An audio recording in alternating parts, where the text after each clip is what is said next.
Hey, thanks for joining me today. I just looked over. We're live. We're live. Thanks everyone for joining on this, the 10th of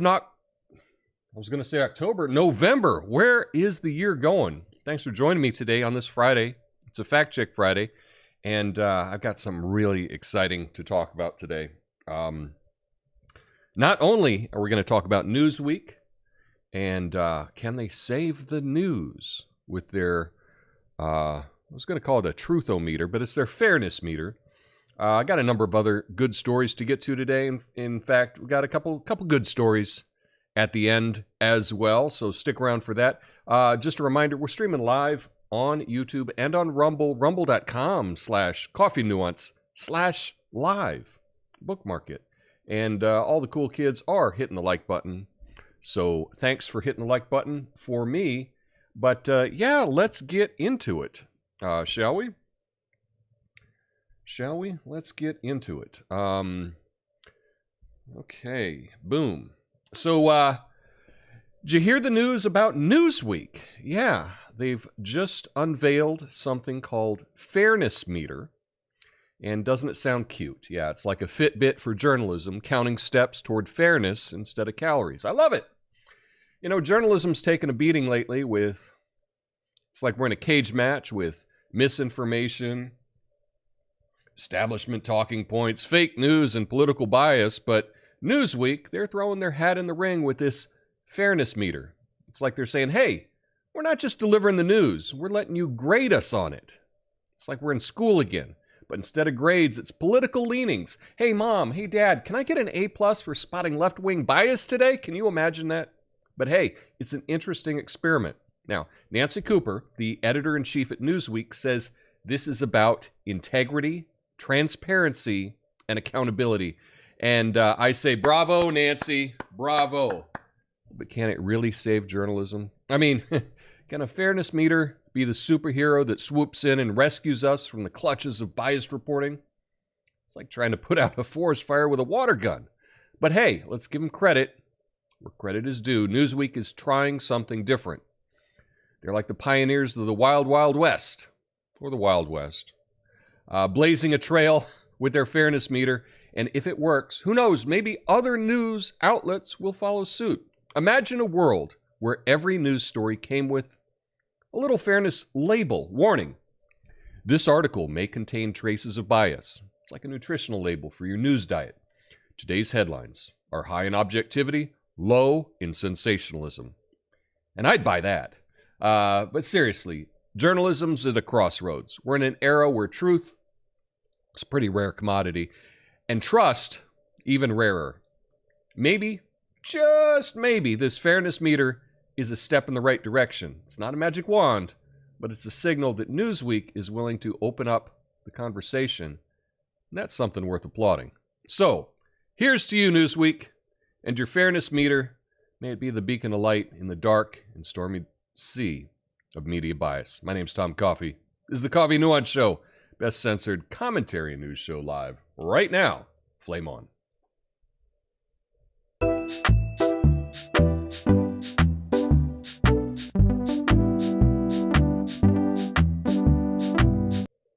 Yeah, I want to talk about this fairness meter. I think this is really good. In fact, I've been talking about how we needed something like this. You know, since so many media outlets, they just did away with their comment section because, you know, in the comment section, you can kind of point out that it's BS. So they just take away the comment section, and they used excuses like, oh, there was hate speech in the comment section, you know, so therefore no one can comment. Like that was what they were saying. The problem was people were using the comments to point out some biased reporting. So Newsweek has come up with something. It's called the Fairness Meter. It's an interactive feature that allows readers to rate the perceived political leanings of editorial content. Now, right now, it's only on editorial content. The initiative aims to uphold Newsweek's commitment to fair and factual journalism by inviting readers to assess individual reports. Through this tool, readers can contribute to shaping journalism's evolution by providing feedback on the perceived political leanings of the articles. Newsweek sees the fairness meter as a means to enhance transparency, inclusivity, because it's 2023, and accountability in its editorial content, reflecting a dedication to balanced reporting and providing access to diverse perspectives. The feature is being gradually implemented on selected articles across Newsweek's platform. So that's kind of the big deal, is they're not using it everywhere. It's only in selected articles. So they're part of the way there. They're part of the way there. But yeah, let's check it out, shall we? Here we go. This is... Here we go. This is our fairness meter. They're committed to journalism that is factual and fair. Fairness meter allows readers to hold us accountable by rating an article's fairness in one of 5 ways. So, only 5 choices. It's unfair, left-leaning. It's mostly fair, left-leaning. It's fair. It's mostly fair, right-leaning. Or it is unfair, it is right-leaning. Okay, so we can... And they've introduced... And they just started it this month. But we can also check out, there's a fairness meter for Israeli-Palestinian news coverage. It's fair, it's pro-Palestinian, or it's pro-Israeli. So on some selected articles, we can see... you can rate it based on how you think it is. But let's just check out, let's just go to the Newsweek front page, and let's see if we can see how this works.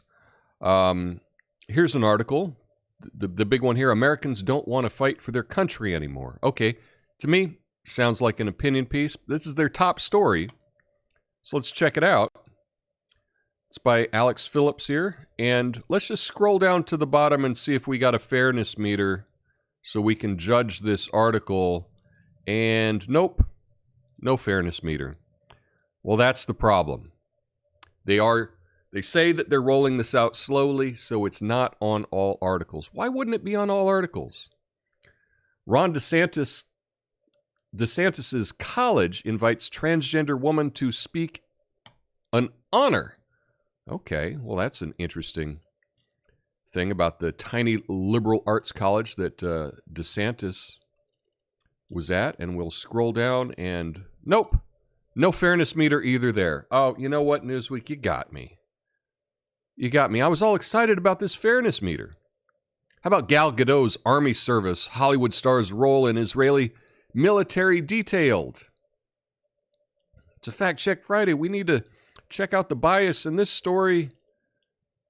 Let's see if they're... Oh, here we go. At the end, we can rate this, whether it's pro-Palestinian, fair, or pro-Israeli. Okay? So, this is an article about how... I'll just read you the first line. Gal Gadot has become a divisive figure in Hollywood in recent years due to her public support of Israel and the Israel Defense Forces, in which she served as a fitness instructor. I tell you, that's the kind of... I would love to go to a fitness class taught by Gal Gadot. Even it was in the military, right? The Wonder Woman star 38 has been dedicating her social media accounts to supporting the people of her native country amid its conflict with the Palestinian militant group Hamas. So anyway, you can read the whole article and you can decide for yourself whether it is pro-Palestinian, pro-Israeli, or fair, and you can click on that, and that will then be rated. Okay? So let's check out and see if we have some other ones here. Oh, how a Marvel comic case could bring down Donald Trump. Uh-oh. Let's see if we can rate this article. A previous lawsuit involving a one-time Marvel Entertainment CEO could spell disaster for Donald Trump in an unlikely twist as the former president fights a $250 million civil fraud case in New York City. Well, if we scroll down, And we scroll. Nope, no fairness meter. Huh. Well, that's unfortunate. How about this one here? Why Ivanka Trump was the final witness against her father. New York Attorney General Letitia James was happy to use Ivanka Trump's forgetful testimony as the final evidence in her father's fraud trial because there was no jury to impress, a legal expert has said. Now, right off the bat, we got a little pop-up here. It says, new fairness meter. Hold us accountable by rating this article's fairness. Well, just the first line does not sound very fair. Letitia James was happy to use Ivanka Trump's forgetful testimony as the final evidence in her father's fraud trial because there was no jury to impress, a legal expert has said. That's a pretty biased. We don't know who the legal expert is. They didn't name the legal expert. We're getting a biased thing right off the bat in the first line that is anti-Trump. I don't know. This doesn't seem like it's that unbiased here. It doesn't say opinion, so they're actually just saying that this is actual news here. Wow. Okay. Ivanka Trump has spent 2 years trying to avoid giving evidence in the civil fraud trial and was confirmed as a witness less than a week before her court appearance on Monday. Wow. She's been trying to avoid giving evidence? Did Ivanka ever publicly state that she was trying to avoid giving evidence? I think we got some mind reading going on here. This does seem biased to you, doesn't it? We don't know what's in Ivanka's mind, and the article hasn't presented us evidence that we can read her mind, but okay. In her testimony, she said many times that she couldn't recall events at the center of the allegations against her father, Donald Trump, his sons, Eric and Donald Jr., and the Trump Organization. Newsweek sought email comment on Friday from Ivanka Trump's attorney.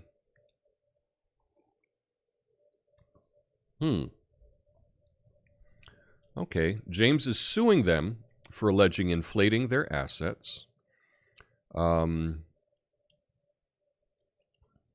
Okay, well, we can scroll down and see what else we have here. So here we go. Quote, if this was a jury trial, the plaintiff might have considered having a dramatic ending to the case with a person who would likely testify strongly against the defendants.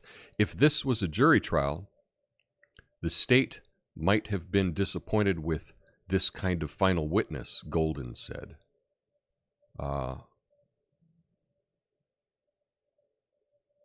Okay, so this is just some random real estate attorney not associated with the trial. Judges are much less likely to be bowled over by the order of witness presentation. This is likely part of the reason the state was willing to present Ivanka as the final witness. Assuming she is telling the truth, that she does not recall, then of course this was a wise decision for her to say so. I don't know. This is sounding a bit biased to me. I don't know about you, but this is sounding a bit biased. We haven't heard anything in favor of Ivanka or Trump, but we've heard a number of things against them. Although saying I don't recall can seem evasive, it is likely the smart thing to do legally. Executives review and sign lots of documents and have lots of conversations in their roles. Even if Ivanka sincerely believes she does not know something, it's better to say I don't recall rather than being caught off guard by an unremembered document or conversation, Chafee said. Well, now I didn't read every single word of this article, but in the fairness meter, to me, this does not seem totally fair. I would say, in my opinion, it's left-leaning. I didn't see anything egregious. I'm just going to rate this as mostly fair left-leaning. That's my selection here. Most readers rated this article center fair. Interesting. Interesting. Now, we don't yet see a breakdown, how many rated it center fair, but at least that is something. Let's take a look at one more. Okay.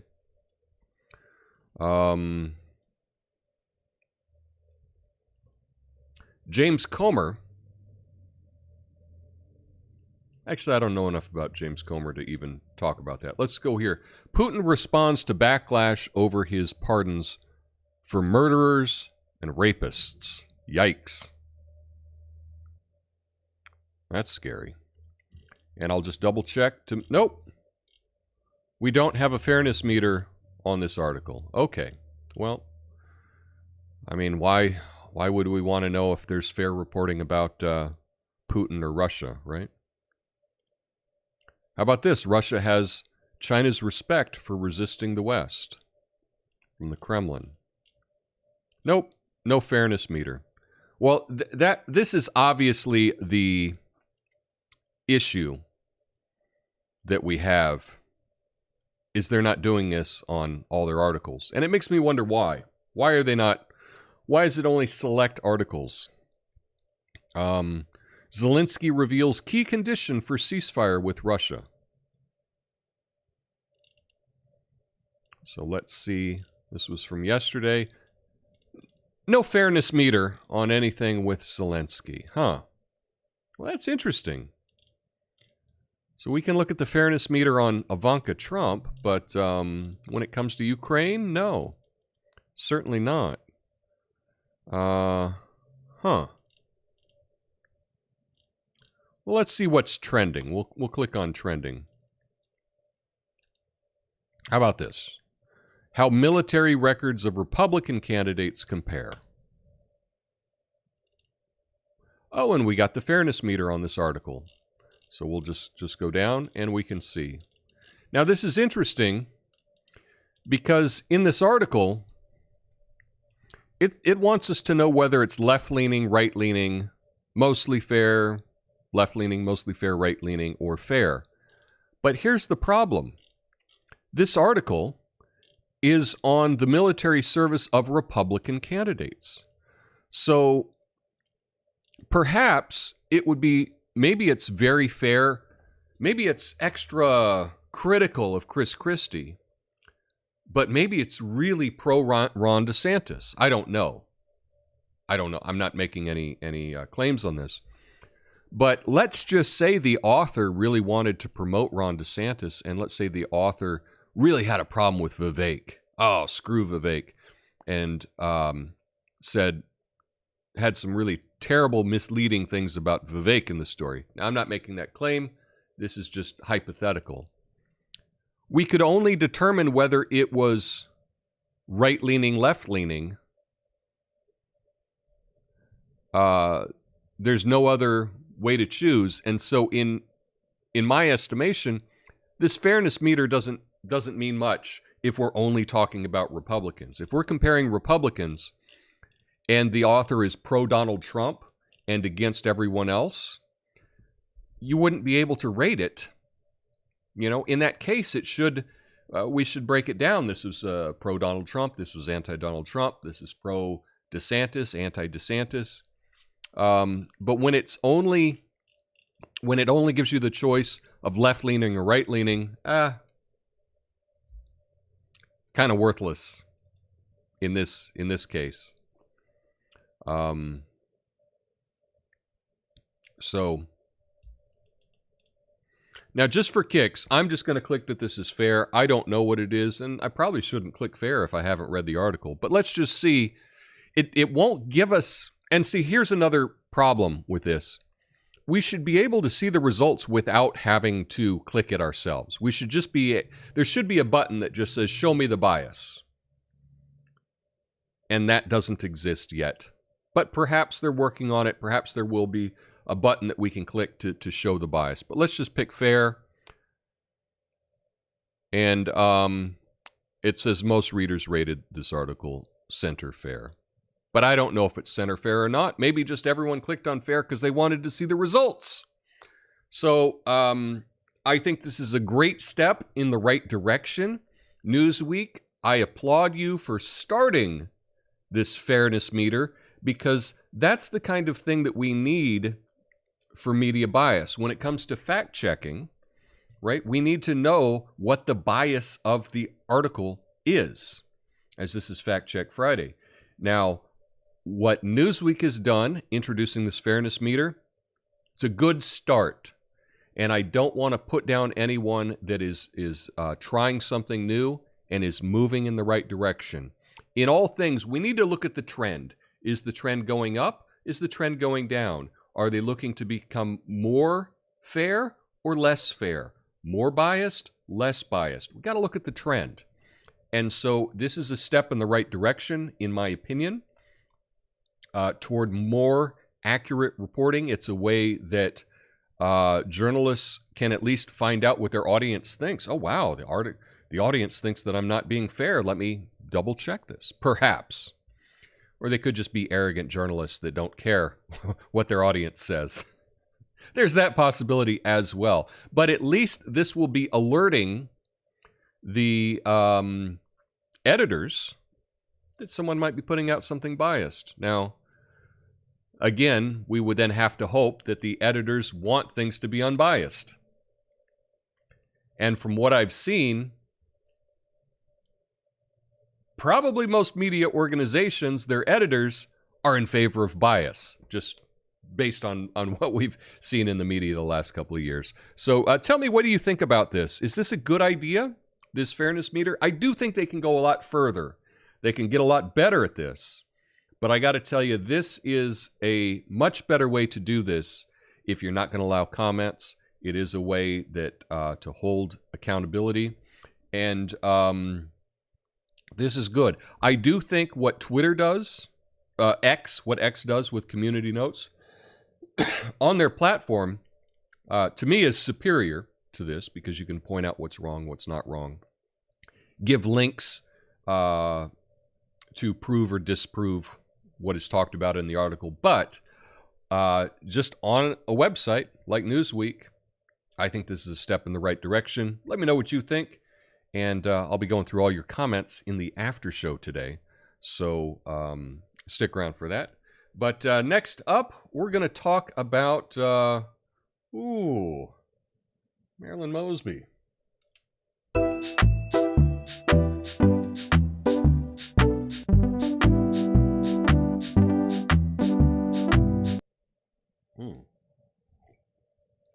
You know, a while ago I said I would get longer bumpers so I could slug my coffee. Haven't done that yet. Still working on it. You know Marilyn Mosby. She claimed financial hardship due to the pandemic, and she used that to buy vacation homes.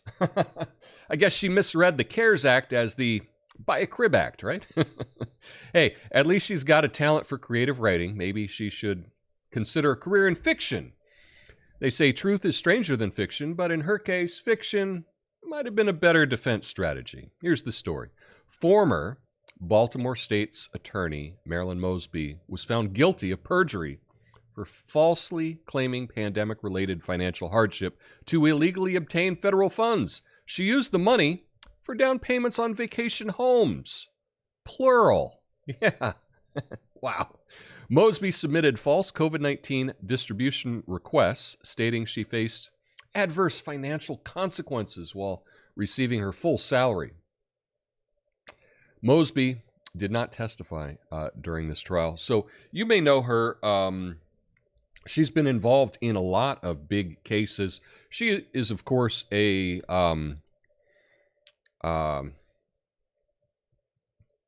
attorney general that was funded by none other than George Soros. Dun, dun, dun, dun.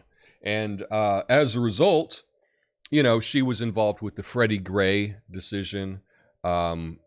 She's been involved in letting a lot of people out of jail for whatever reason, including from the Serial podcast, right? Adnan Syed That is just a travesty of justice, what she did there. It was crazy what she did there. In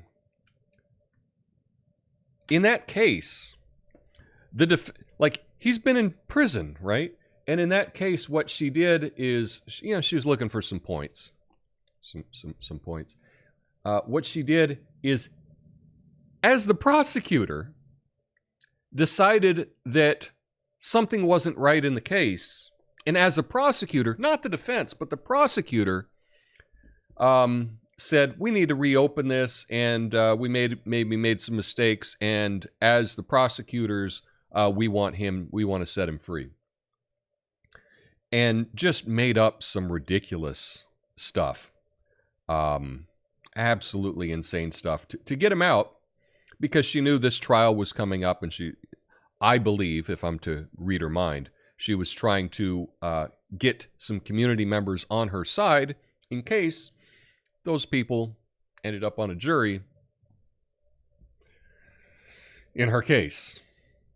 That's my interpretation, but that's what it is. This serial case was slam dunk case. The guy was guilty AF. And she decided to reinterpret the evidence, and it was crazy. You can go and read about it yourself. You can just do a Google search term on it, but it was absolutely nuts. Saying that they didn't investigate someone that they actually did investigate, and because they didn't investigate this person, that he should be let off, even though there's no evidence whatsoever to corroborate his. The guy had no alibi. There were witnesses against him. All the DNA evidence was against him.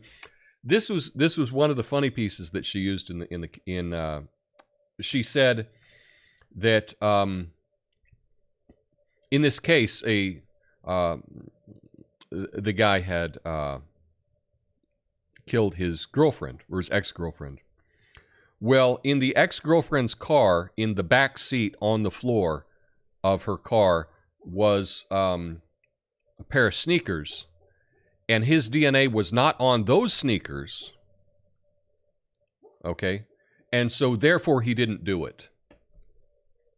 Literally that was the evidence that she was using. She's using, well, with DNA evidence, we didn't find him. I mean, we might have found his DNA all over the front seat of the car. We may have found his DNA all over her bloody body and everything like that. But there was a pair of her sneakers, not the sneakers she was wearing, but she was a high school student.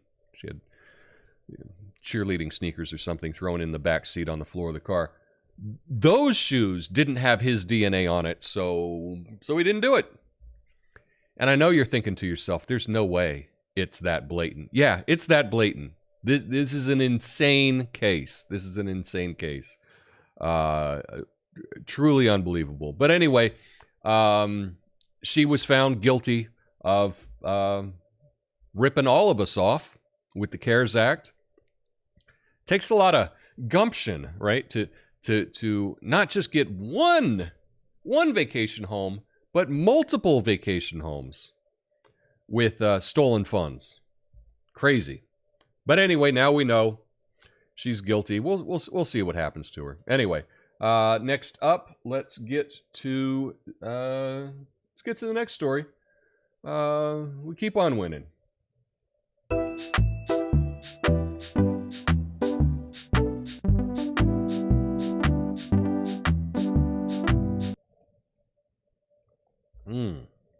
Yeah. They're trying to keep Trump off the ballot in Minnesota and Michigan.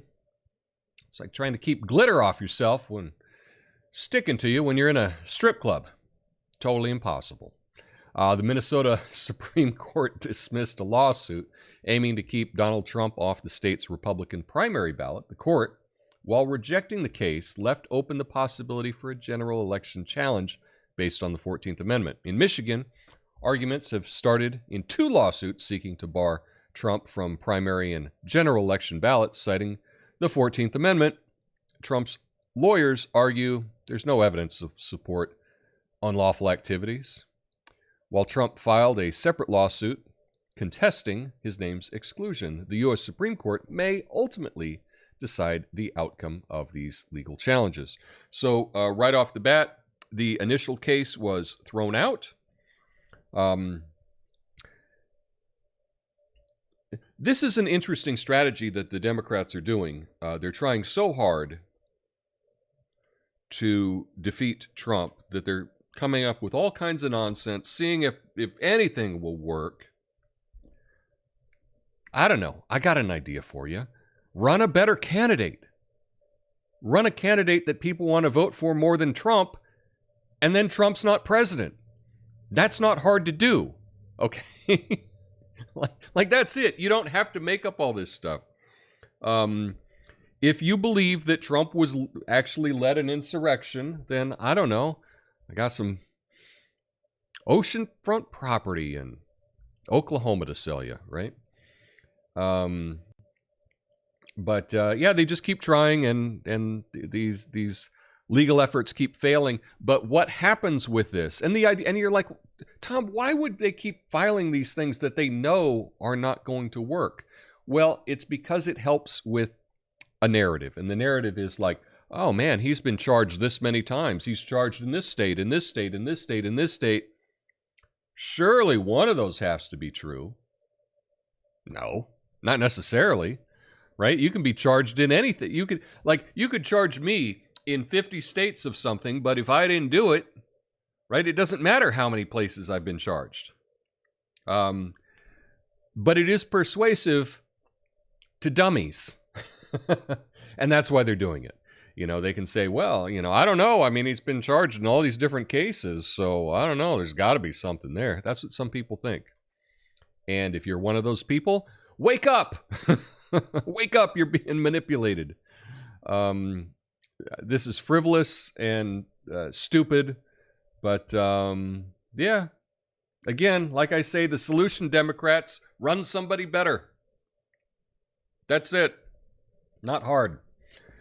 Anyway, next up, it's the end of an era.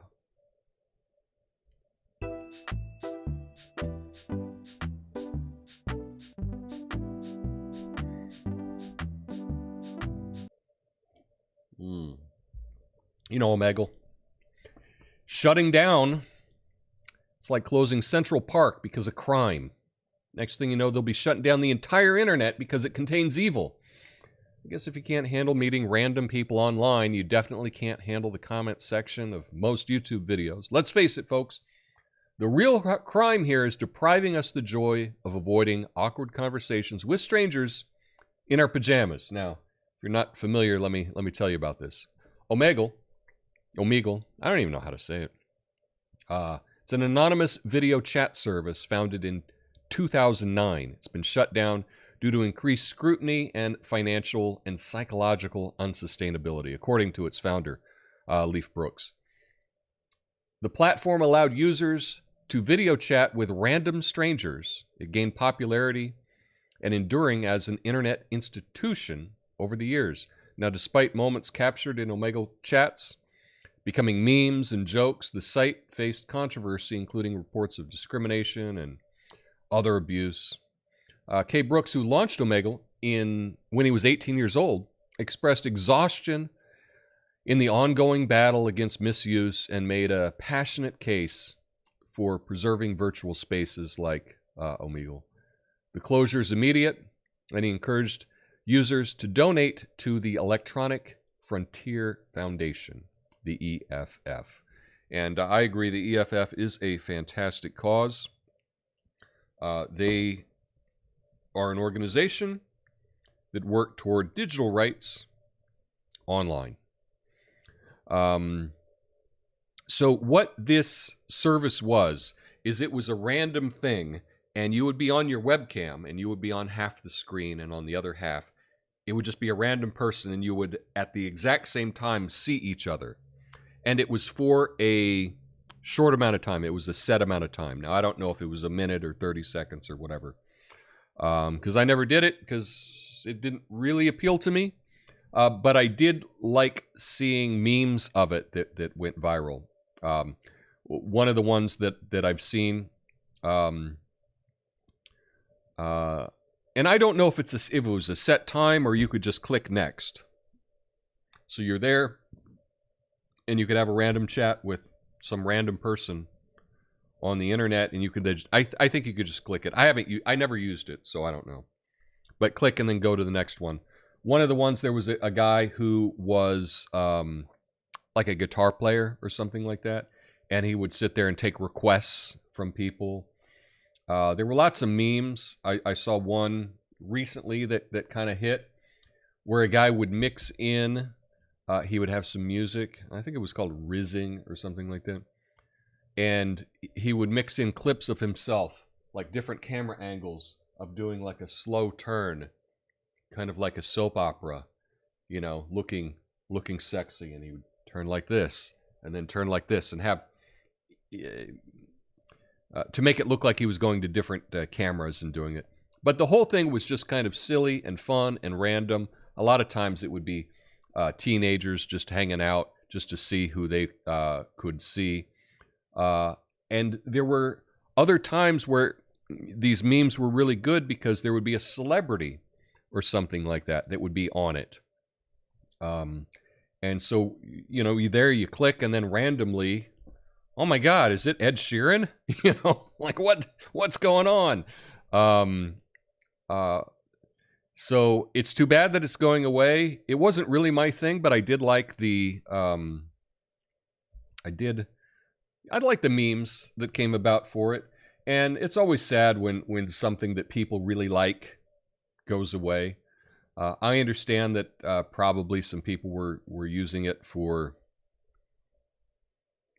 ill purposes. And, if you're doing something like that, you're not charging it. It's a free thing. It gets very difficult to monitor. But anyway, end of an era. But very funny. But now, this isn't the good news story of the day, but it's still good news.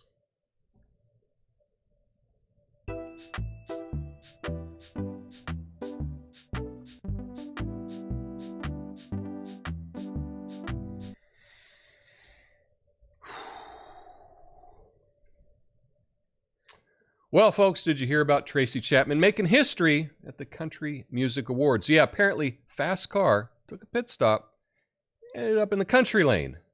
It's a bit like finding a vegan dish at a barbecue joint. Unexpected, but still a pleasant surprise. Luke Combs even said it was his first favorite song.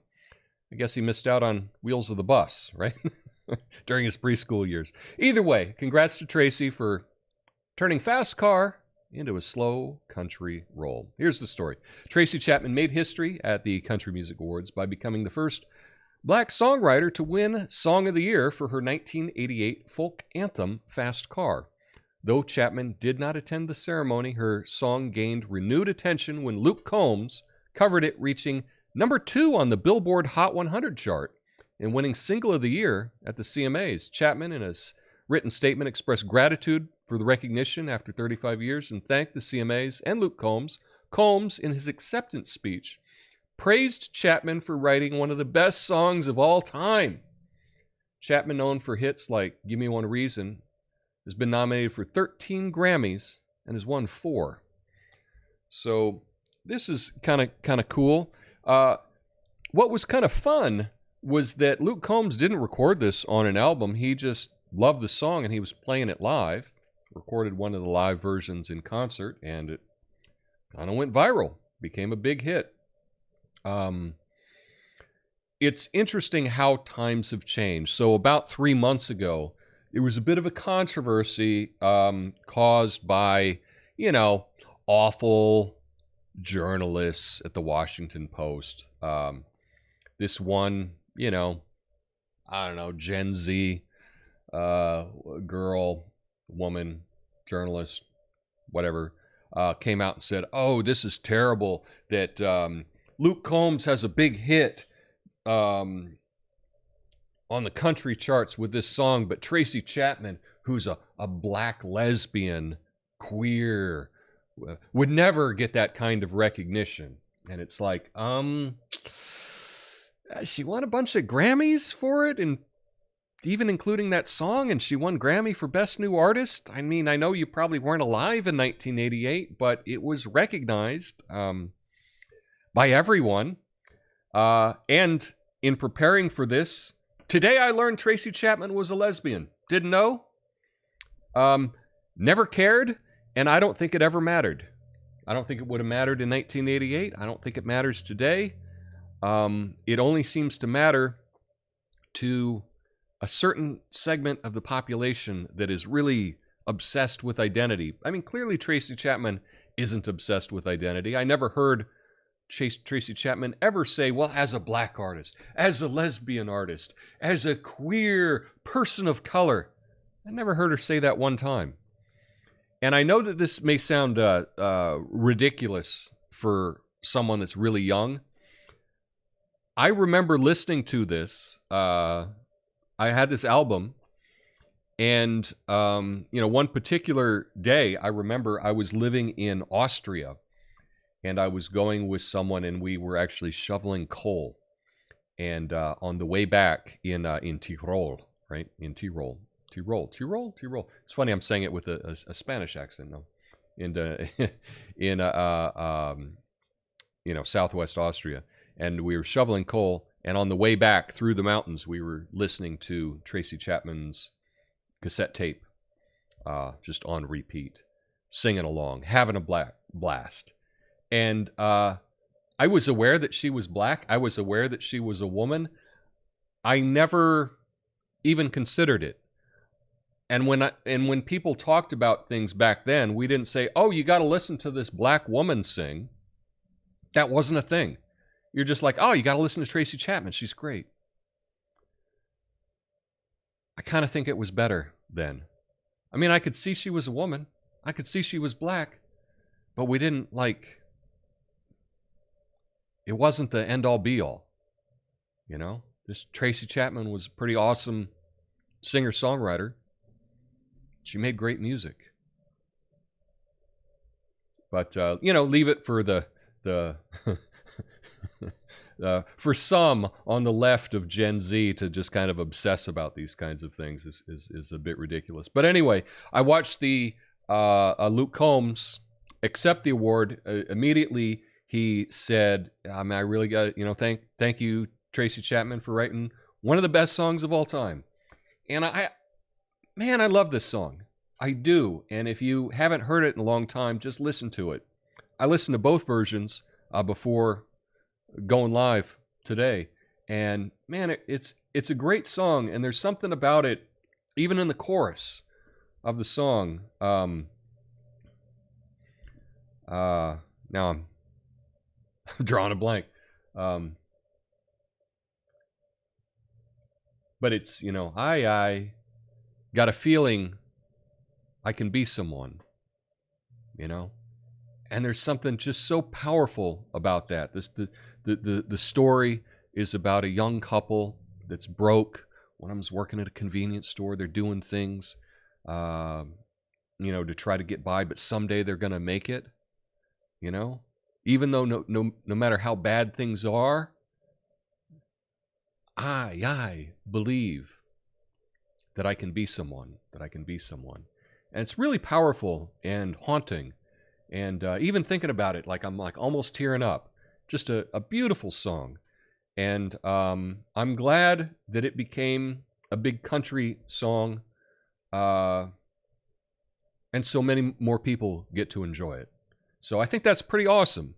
And even though that's not the good news of the day, I think it's pretty good news. And I really do encourage you to check it out. Just a beautiful song. But lastly, let's get to some good news.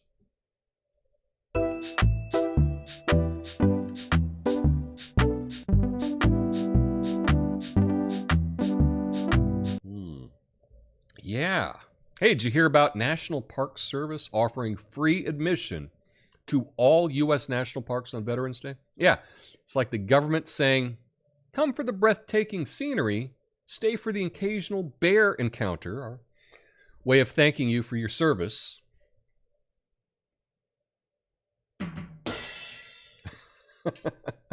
So on November 11th, that's tomorrow, all U.S. national parks, including popular ones like Yellowstone, will offer free admission in celebration of Veterans Day. This is part of the National Park Service's Fee-Free Dates initiative, started in this year to make parks more accessible. While some parks are free annually, popular spots can cost up to $35 per vehicle. The fees contribute to park preservation and expansion. In 2024, fee-free days are expected to continue, starting with Martin Luther King Jr. Day on January 15th. So this is really cool. If you got a national park you want to get to, you can take the whole crew tomorrow because it's free. And perhaps it's not yet too cold to really enjoy it. But I love that. Now, around here, are there any national parks that are nearby for me? I think the fort in Vancouver is technically a national park. But probably got to travel a bit further from Portland to find some national parks. But it's just also a reminder to get out and go check out a park. Go for a hike, go for a view. And I think it's a nice way to honor veterans. You know, one of the great things about the United States is our national parks.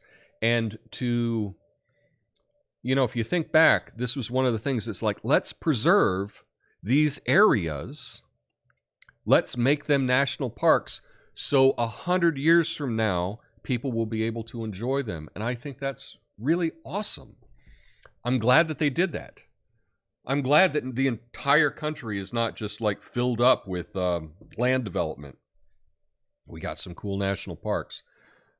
That is something to celebrate. That is something that is a bit, you know, uniquely American. So get out there, check out the national parks, and tomorrow, you know, it's free. So that's a pretty good deal. That's a pretty good deal. Anyway, that's all I have for you today. Stick around for the after show. I'm going to go through all of your comments. And as a reminder, I will be back tonight, midnight on the East, for my show Midnight Americano. We're just hanging out. And that's midnight on the East Coast, 9 p.m. on the West Coast, right here. Same channel on YouTube or on Rumble. Be fun if you hung out with us over on Rumble. That would be great. And if not, I'll see you Monday. Be back on Monday. But I hope you all have an incredible weekend. Get out there, do something fun. I'll be in the after show, but until then, peace.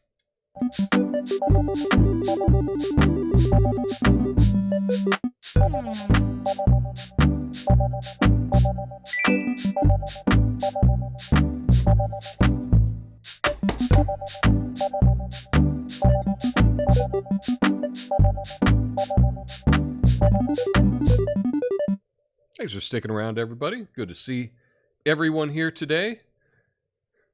Let's see. We got a couple people watching on Rumble, even though we're not getting a whole lot of comments over there. That is okay. You are allowed to watch without commenting. I want to make that clear. You know, it's funny, as I broadcast, I know that most people don't leave comments, and I get it. I don't leave a whole lot of comments when I watch videos either. I understand. But when I am doing the video, I want everybody to comment. Bit of a hypocrite, but I guess we all are in that sense. But thanks for hanging out with us nonetheless. So let's check it out. Natasha, Lucid, Eerie Fairy, all checking in. Good to see everybody. I know EF. I don't think Tom reads them either. Okay, wait, what's this? I leave my comments on the replay, but it's not the same. You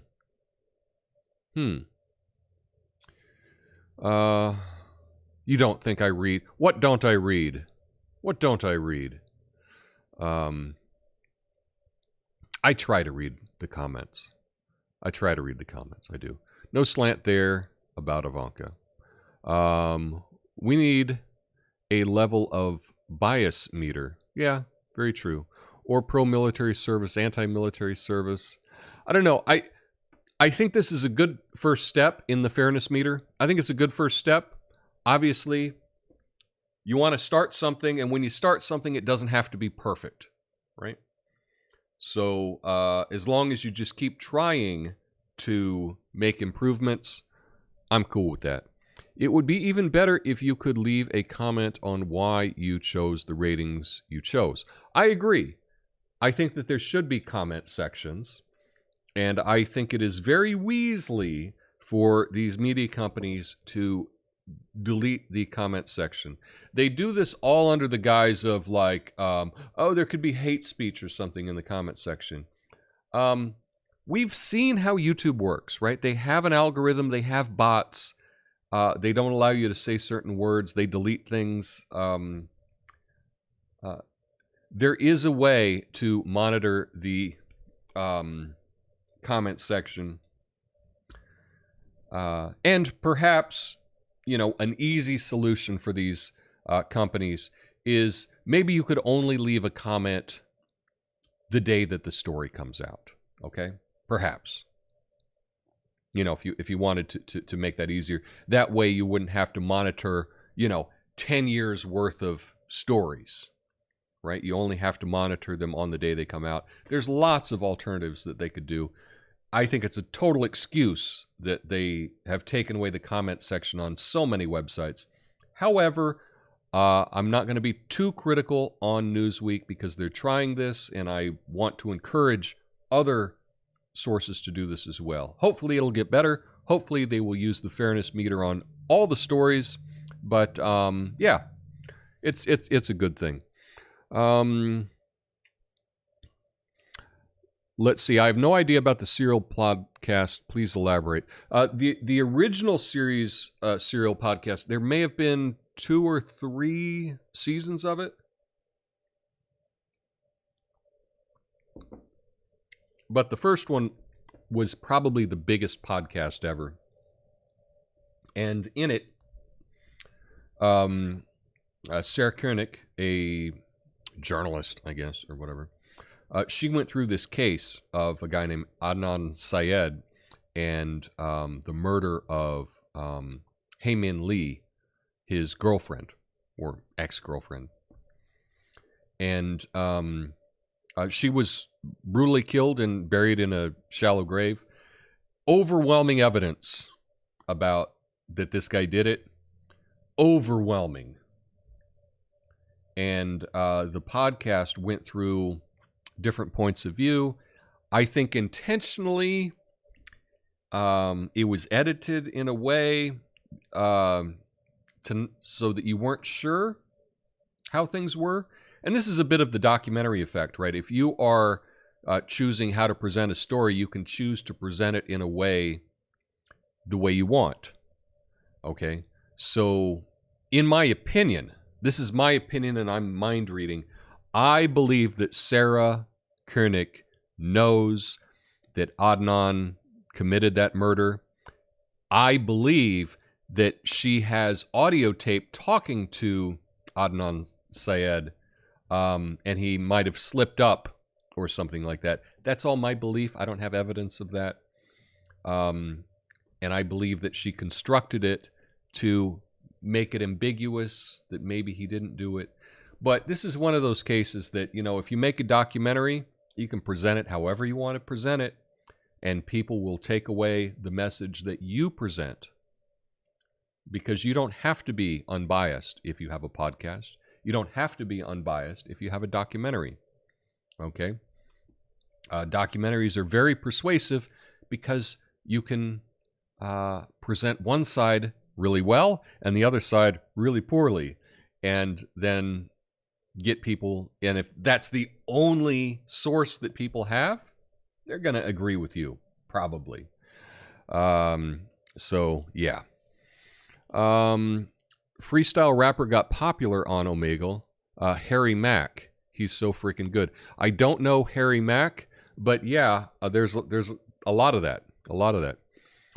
Apparently, yeah, I guess a lot of people showing things or flashing or whatever. I think that could be solved for, though. You know, they could make you register an account, and then if you did something like that, it could be reported, and they could close your account. I think it would be possible to do something like that, but again, I don't know. I don't know the behind the scenes of it. He used to be a drummer for jazz, so he does all kinds of styles, not what you hear in popular rap. Oh, that's very interesting. So I'll keep that in mind. Maybe I'll give a look for Harry Mack. Profiling, yeah. Celebrity is overrated. I agree. But celebrity, right? That means someone that is celebrated.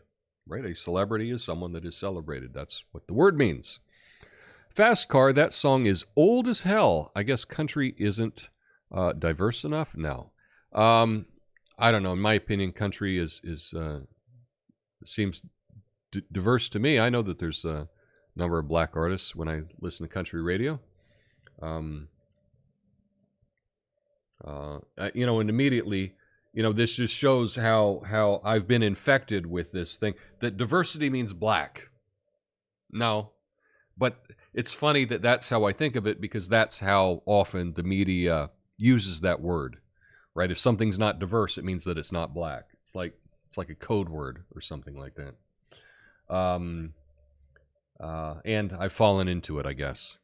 Give Me One Reason is an excellent song. Yeah. That album she had was just so good, and you could listen to the, cassette tape, right? You listen to the entire thing. There wasn't a song that I would skip on it. Really liked it. Finding out that a singer is queer makes you wonder what they were thinking when they were singing the song.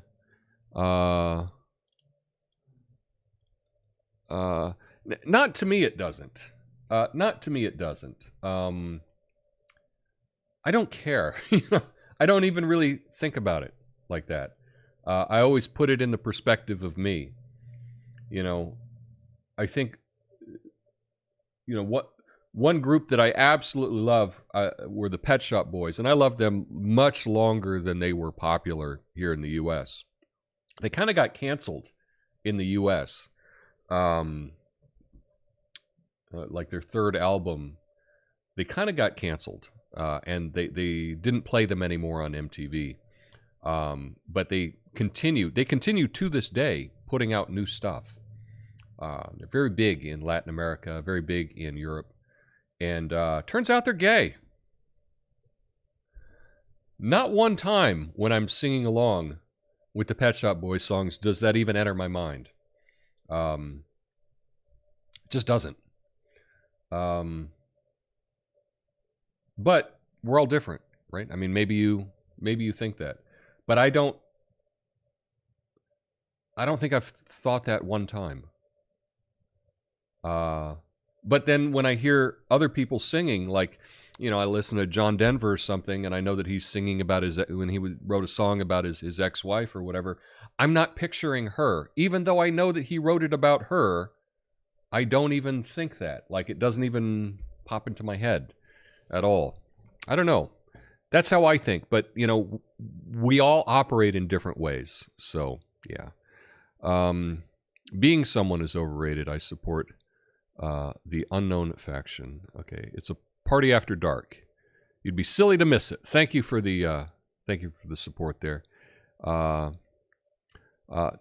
because I can't participate in live chat. That's all. Okay. Yeah. Tom wasn't lying when I said that Sri Raka was available. Again, I guess that's only in certain areas of the country. I've been looking for it. I haven't seen it in the grocery store. Thank you for the reminder, because I might be going by this big Asian market later today. So I'm going to thank you for the reminder, because I'm going to swing in and see if they have it there. But I did look for it at the Winco, which is like the big kind of discount supermarket by me. And I was like, oh, do they got it? No, couldn't find it there. But I will I will look for it. Thank you for the reminder on that. And if I do, I'll let you know online. Darius Rucker. Darius Rucker's great. He was a singer for Hootie and the Blowfish.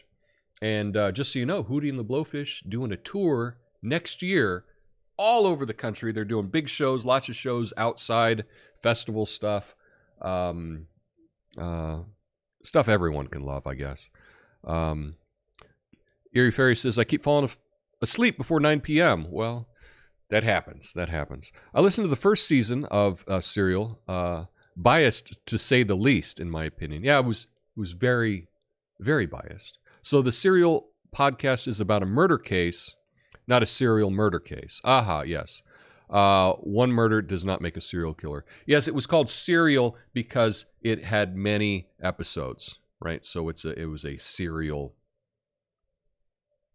podcast. Yeah. Harry Mack gets 3 random words from the audience, and then he incorporates those words into his rap. So it's truly just in the moment. That's cool. That sounds great. Yeah. Pet Shop Boys, West End Girls. That was off their first album, West End Girls. But like I say, they've been putting out music for, I don't know, what would that be? 35 years they've been putting out music. Serial, as in a podcast, I'm thinking, yeah. Not that creative, if so. Okay. I've seen Shiraka in the Indian store recently. Interesting. Bought something called Methi there? I don't know what that is. Very cool. Very cool. I'll be on the lookout for that too. So anyway, thank you for letting me know about the Shiraka, reminding me, because I am going to swing by this place called Fubon on 82nd Avenue. There's a big Asian market, Fubon, and they will have aisles and aisles of stuff, but they will be the place. If it's available on the West Coast, it will be available there, and I will get myself a nice big bottle. So thanks for that.